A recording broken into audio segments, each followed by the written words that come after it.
पिछले वीडियो में और पिछले एक्सरसाइज में हम लोगों ने जो भी बात की थी वहां पर प्रतिस्थापन विधि की बात की थी। यहाँ पर हम लोग बात करेंगे विलोपन विधि की। और आपको अगर याद होगा तो हम लोगों ने प्रतिस्थापन विधि और विलोपन विधि दोनों को एक साथ कंपेयर करके भी देखा था एक वीडियो में। अभी यहाँ पर हम लोग सिर्फ और सिर्फ विलोपन विधि की बात करते हैं अभी, फिर हम लोग दोनों की बात करना स्टार्ट कर देंगे। तो एक उदाहरण है हमारी किताब में कि दो लोग हैं, उनकी जो आमदनी है, जो उनकी आय है, उसमें 9:7 का अनुपात है, ठीक। और उनके खर्चों में जो अनुपात है वो कितना है? 4:3। कितना है? 4:3। और दोनों ही लोग 2-2 हज़ार रुपये बचा लेते हैं। समझ रहे हैं? तो पहले तो आइडिया ले लो कि हो क्या रहा है। इसको जितनी भी सैलरी मिलती है पहले इंसान को और दूसरे इंसान को जितनी मिलती है, उन दोनों में 9 और 7 का अनुपात है। यानी कि पहले वाले इंसान को ज्यादा सैलरी मिल रही है। क्यों? क्योंकि वो 9 टाइम्स है किसका? मान लीजिए अगर इसको 9 मिल रही है तो इसको 7 मिल रही है। इसका मतलब अगर इस वाले इंसान की सैलरी ज्यादा हो गई और इस वाले इंसान की सैलरी कम हो गई, लेकिन इसके खर्चे भी ज्यादा हैं। खर्चे इसके 4:3 के अनुपात में है। मतलब पहले वाला इंसान खर्च भी ज्यादा कर रहा है और दूसरा वाला इंसान कम खर्च कर रहा है। और दोनों जो बचा पा रहे हैं पैसे, वो कितने हैं? वो दोनों के ही जो भी पैसे बच करके आ रहे हैं वो कितने हैं? दोनों के ही 2,000 रुपये बच करके आ रहे हैं, ठीक। तो ये हमारा सीधा प्रश्न है। अब मान लेते हैं कि जो पहला इंसान है उसकी जो सैलरी है 9x, कितनी है? 9x। तो जो दूसरा इंसान है उसकी कितनी सैलरी होगी? उसकी सैलरी हो जाएगी 7y। क्यों? क्योंकि अगर तभी तो अनुपात जो है वो 9:7 रहेगा। समझे कि नहीं समझे? 9:7 अनुपात कब रहेगा? जब 9x अगर इसकी है तो इसकी हो जानी चाहिए 7x। और खर्चों को हम लोग y के टर्म्स में मान लेते हैं।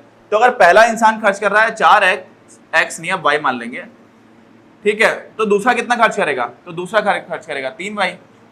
ये हो गया। और हमें दिया क्या गया है? हमें दिया गया है कि दोनों ही 2,000 रुपये बचा लेते हैं। तो पहले इंसान की आय से पहले इंसान के खर्चे घटा दो तो हमें उसकी जो बचत वो मिल जाएगी। सीधी सी इक्वेशन है। इसका मतलब क्या हो जाएगा? 9x ऋण 4y ये बराबर है 2,000।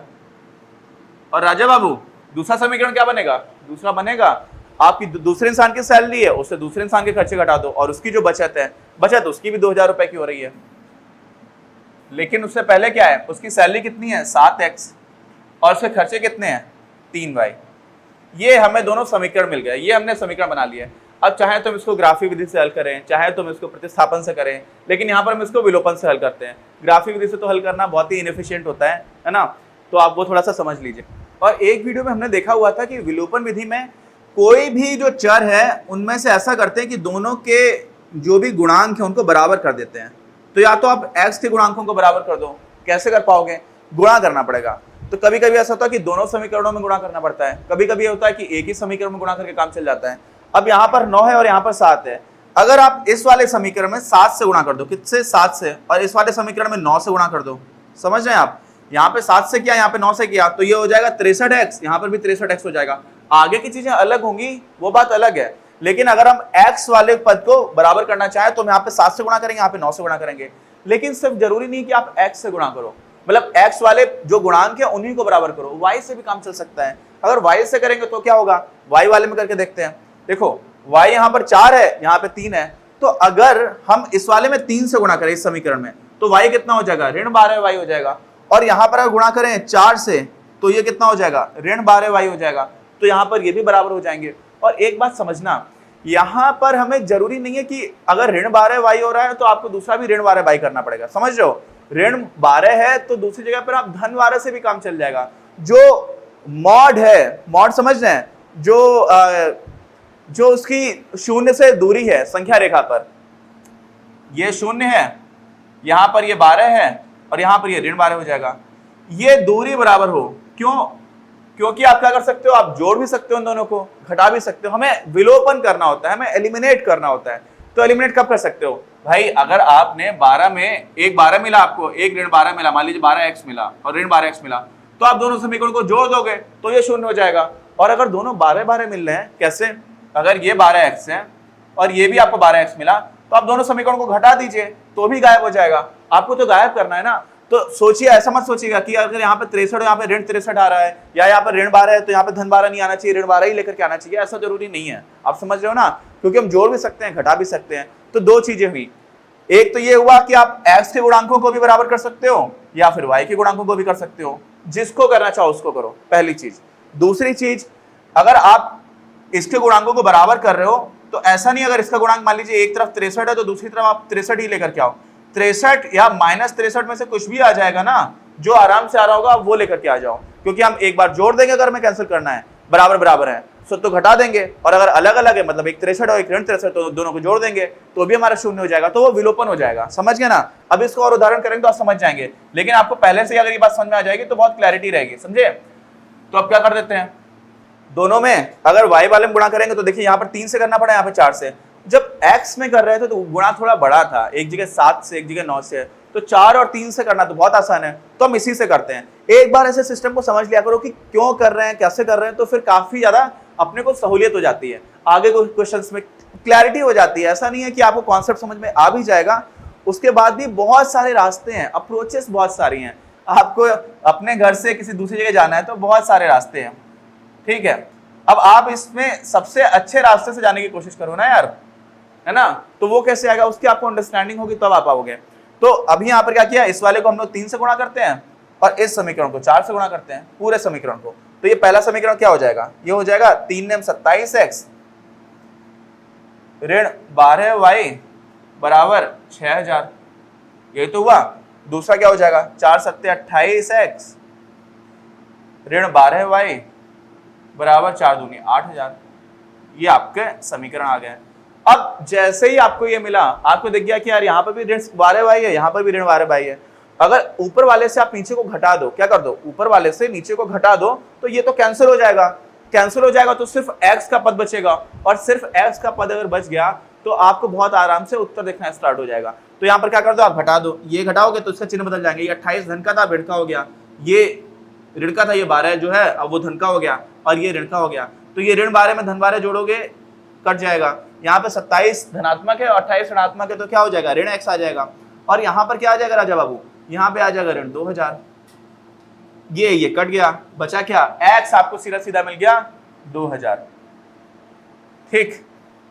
अब आपको x मिल गया है तो आप y निकाल दो। y कैसे निकालोगे, किसी भी इक्वेशन में x का मान रख दो। पहली इक्वेशन क्या थी, 9x ऋण 4y थे, तो 9x की जगह आप रख दो 2000, ऋण 4y की जगह क्या रखोगे, y तो पता ही नहीं है, y निकालना ही है, ये क्या हो गया आपका 2000 के बराबर है, तो यहां से हो जाएगा ऋण 4y जो है वो 2000 में से आप कितना घटा दोगे, ये यहां से इधर आएगा 18000 है, 18000 इधर आएगा, ऋणात्मक हो जाएगा, तो ये होगा ऋण 18000, तो यहां से आपको मिल गया ऋण 4y बराबर ऋण 16000, यहां से यहां कट गया, y जो है वो आ गया आपका 4000 के बराबर।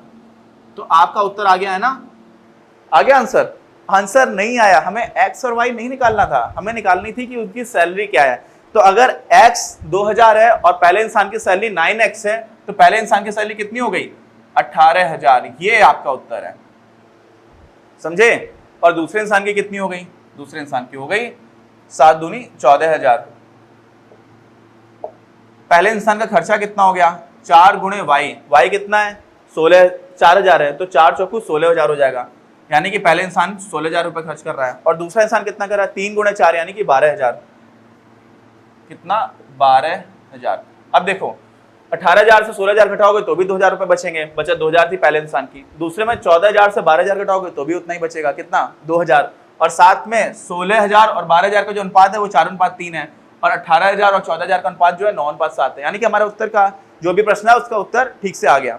अब क्या करेंगे, हम इसी प्रश्न को या इसी मेथड को हम आगे भी देखेंगे, आगे जो भी हमारे एग्जांपल्स है उसमें करने की कोशिश करते हैं, ठीक।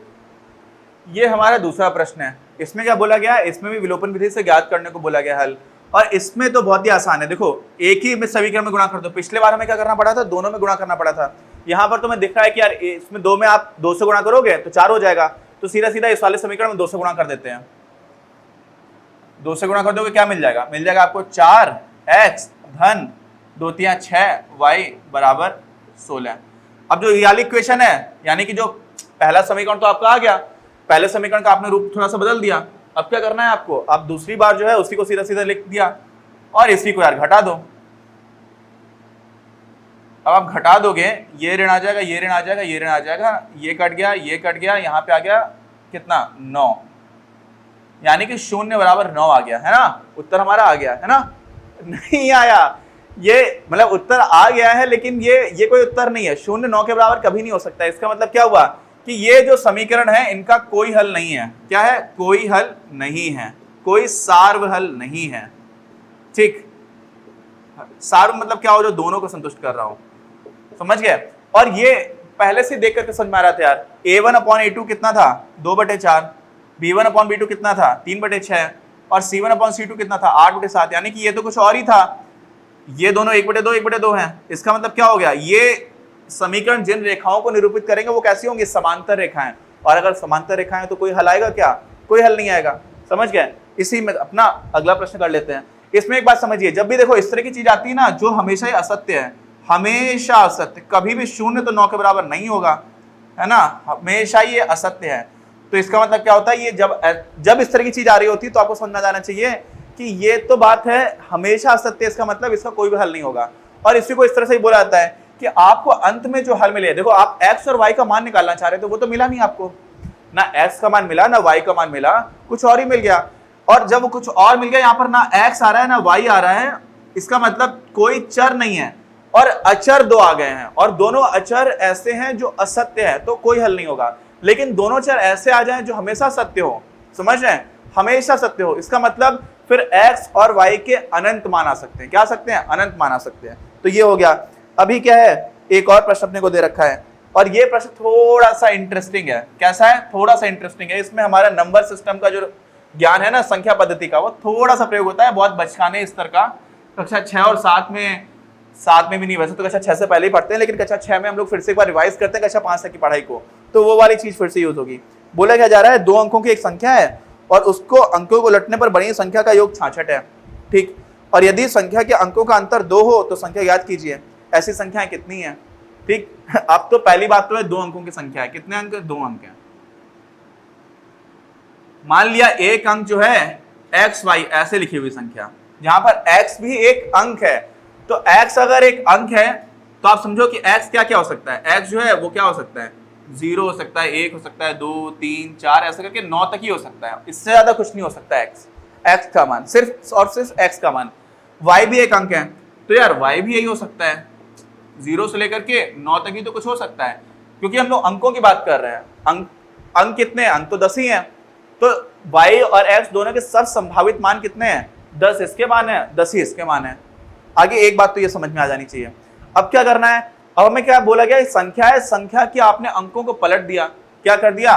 संख्या के अंकों को आपने पलट दिया, तो ये संख्या बन जाएगी। एक्स वाई भाई 15 लिखा हुआ है और अंकों का पलट दोगे तो क्या बन जाएगा?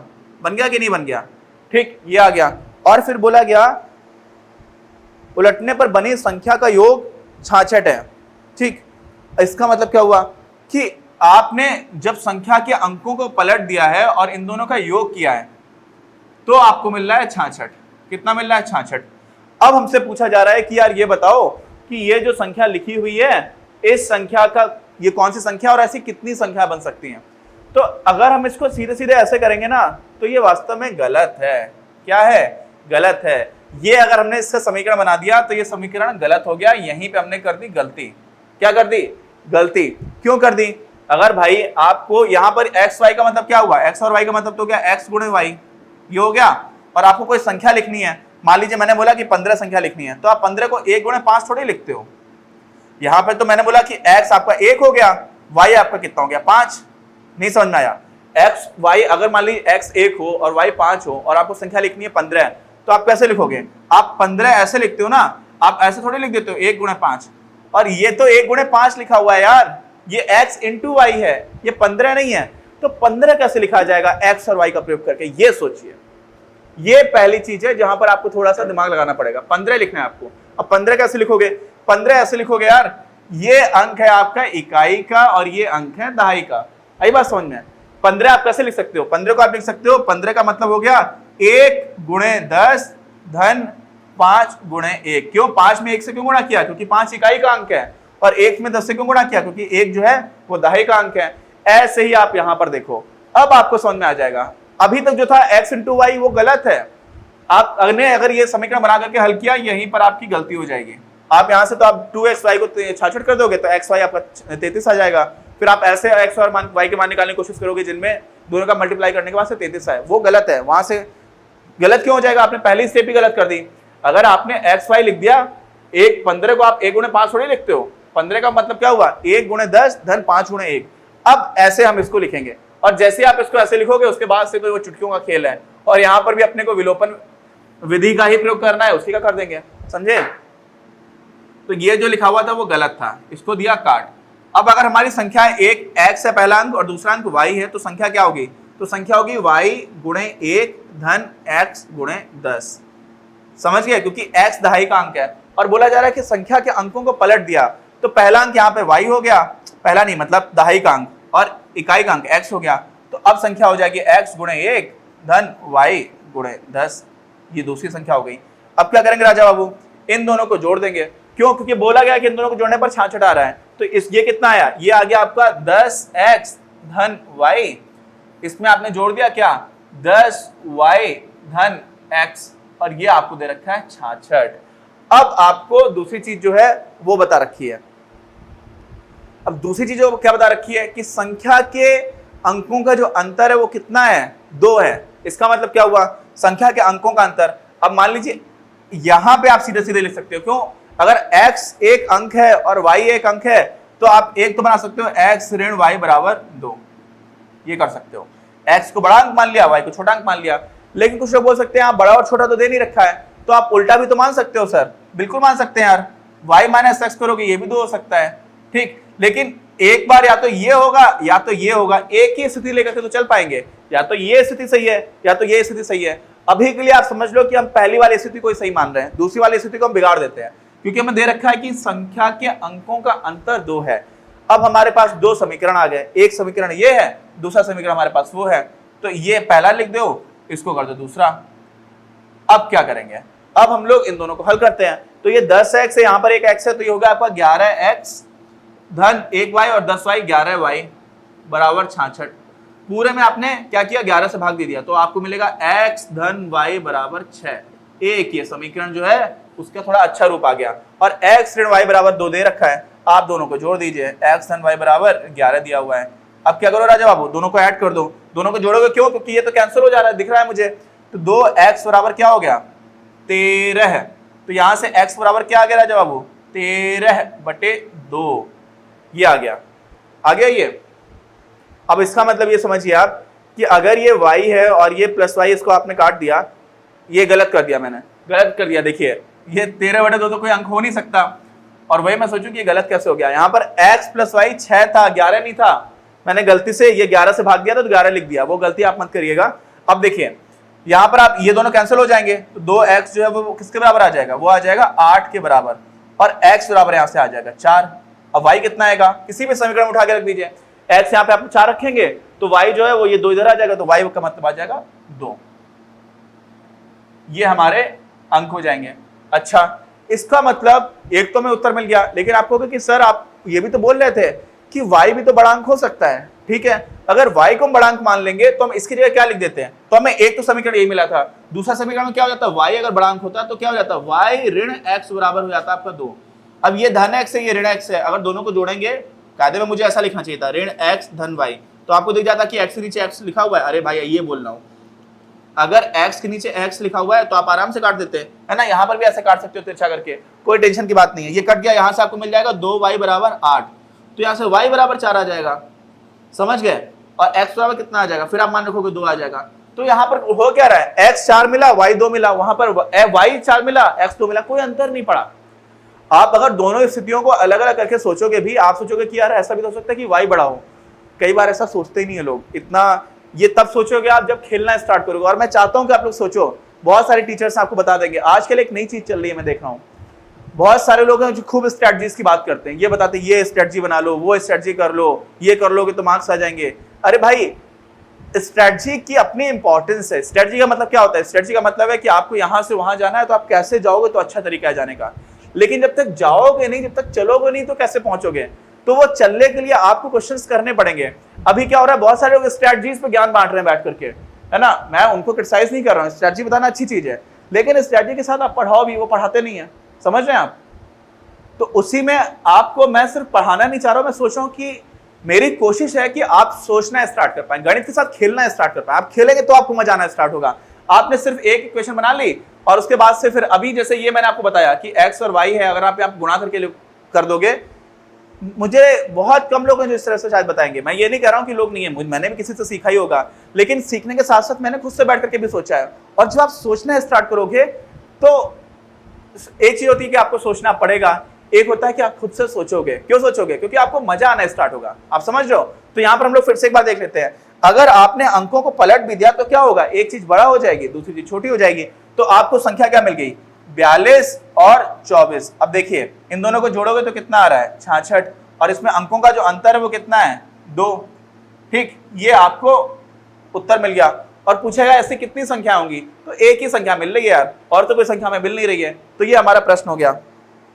और इसमें एक संख्या हमारी 42 है, एक संख्या 24 है, तभी तो हम इन दोनों का अंतर करके जोड़ पाएंगे। तो वास्तव में एक संख्या मिल रही, इससे ज्यादा अच्छा होगा बोलना कि हमें एक पेयर मिल रहा है, ऐसा जोड़ा मिल रहा है। क्यों?